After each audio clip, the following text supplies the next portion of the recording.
Today on the Tiger Basketball Report, we'll preview the Tigers game against the Hofstra University Pride. Get ready, Tiger fans. The Tiger Basketball Report starts now.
For an athlete, there's nothing scarier than a torn ACL.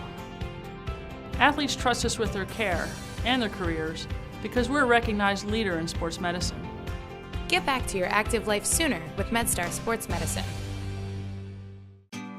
Wise Market's ice cream plant is based in Sunbury, Pennsylvania, and it's locally owned and operated. We've been making our ice cream for nearly 50 years. We create roughly 70 flavors of ice cream right now. We use local ingredients, especially our cream, which is from our milk plant. The cream is what gives our ice cream a rich and creamy texture. Now, together with our customers, we've created a product called Peanut Butter Indulgence, which will be coming out this summer.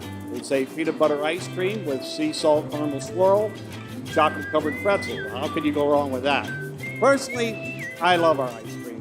If you come to our house at any given time, you'll find at least 5 packets of ice cream in our freezer. Our kids grew up eating Wise quality ice cream, and now we get to treat our grandchildren to it. It's been a pleasure for me to be tasting ice cream for over 40 years for Wise Markets, and I'm loving every minute of it. Hello again and welcome to the Tiger Basketball Report. I'm your host, Spiro Morekas. The Towson Tigers will finish their 3-game homestand Thursday night against the Pride of Hofstra.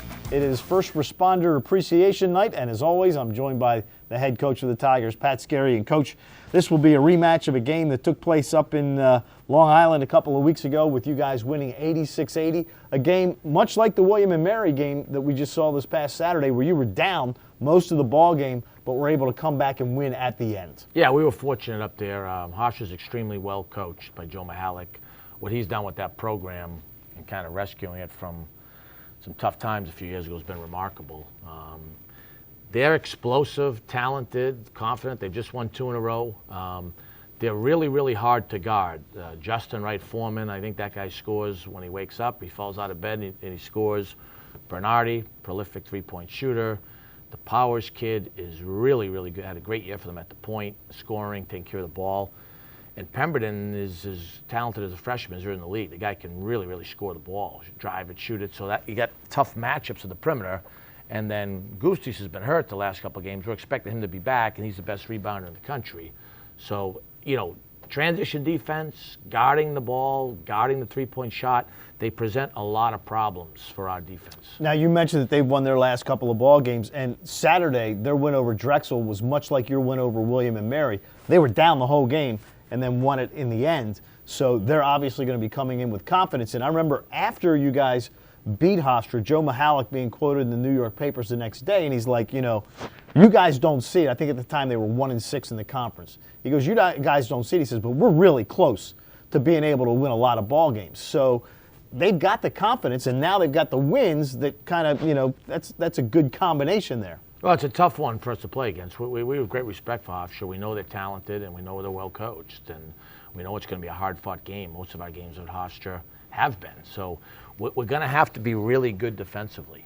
I mean, I can't stress that enough. We've started really drilling that. We're going to have to be at a high level of Towson-level defense. We can't have long lapses against them because they're just so dynamic on offense. In the first game, you mentioned Gustis has been hurt, but if he does play in the first game, here's a guy averaging 13 rebounds a game. You held him to 8 in that ball game. Why was he not able to do what he normally does on the boards in your first ball game? A couple rosaries we said before the game. I mean, that guy, He's just, I mean, he eats glass sandwiches for lunch. I mean, you got to try to keep a body on him. It's almost impossible. Talking about 4,500 players in the country, and the guy's top 2 or 3 in rebounding. So it's a big task keeping him off the glass. For your team, now that you've gotten a couple of wins under your belt here at home, to play that third game at CQ, and as we're getting down the stretch here, you'll go to Drexel. We'll talk about that in the next show. Then back home again next week for a couple of ball games before finishing on the road. Obviously, you have got to win every game left here at CQ. Yeah, we got to figure out a way to beat a good team on Thursday night. There's no ifs, ands, or buts about it. And keep getting better. We talked about, the start of this week is 25 days to the ball tip for the conference tournament. We've put a lot into it, and got to stay healthy, and then you got to you want to be playing just a little bit better, so you're playing your best basketball heading into what's going to be an unbelievable conference tournament. You've had Mike Morcell with kind of a resurgence here. William Adalamoto is playing better, but I don't think he's still reached that level that you have expected of him. He's been playing better for us, playing hard, aggressive. He's best in the conference at getting fouled, and his rebounding numbers are really good. But he's practiced really good. There's a little bit more in his tank. Same with Mike. Mike did last week what we needed Mike to do. And he fought, even when he missed a couple of easy shots early against William & Mary, he stayed at it. So, if he can do that, his ability to put the ball in the basket is huge for our group, huge. Eddie Keith had a career high against William & Mary on Saturday. Here's a guy who, game after game, the numbers don't show up on the stat sheet, but I know from a coaching perspective for you and for opponents, they know what he means to this ball club. Yeah, our team knows it. Our staff knows it. I love Eddie. I mean, he's unselfish. He's easily a starter. He's always a finisher. He's played the point. He's played the 4 spot. He obviously plays the 2 and 3. So, we need him. He can inbound the ball. He's shooting threes at a high clip. He guards different positions. He blocks shots. He's just an invaluable piece for us in order for our program to have success. And from what I understand, besides you, he is the biggest New England Patriot fan on the team. That guy's a hater, man. He is a New England Patriots hater. I was rubbing it into him on Monday in film, and I enjoyed every minute of it. I hear your team was kind of quiet when the comeback was coming on.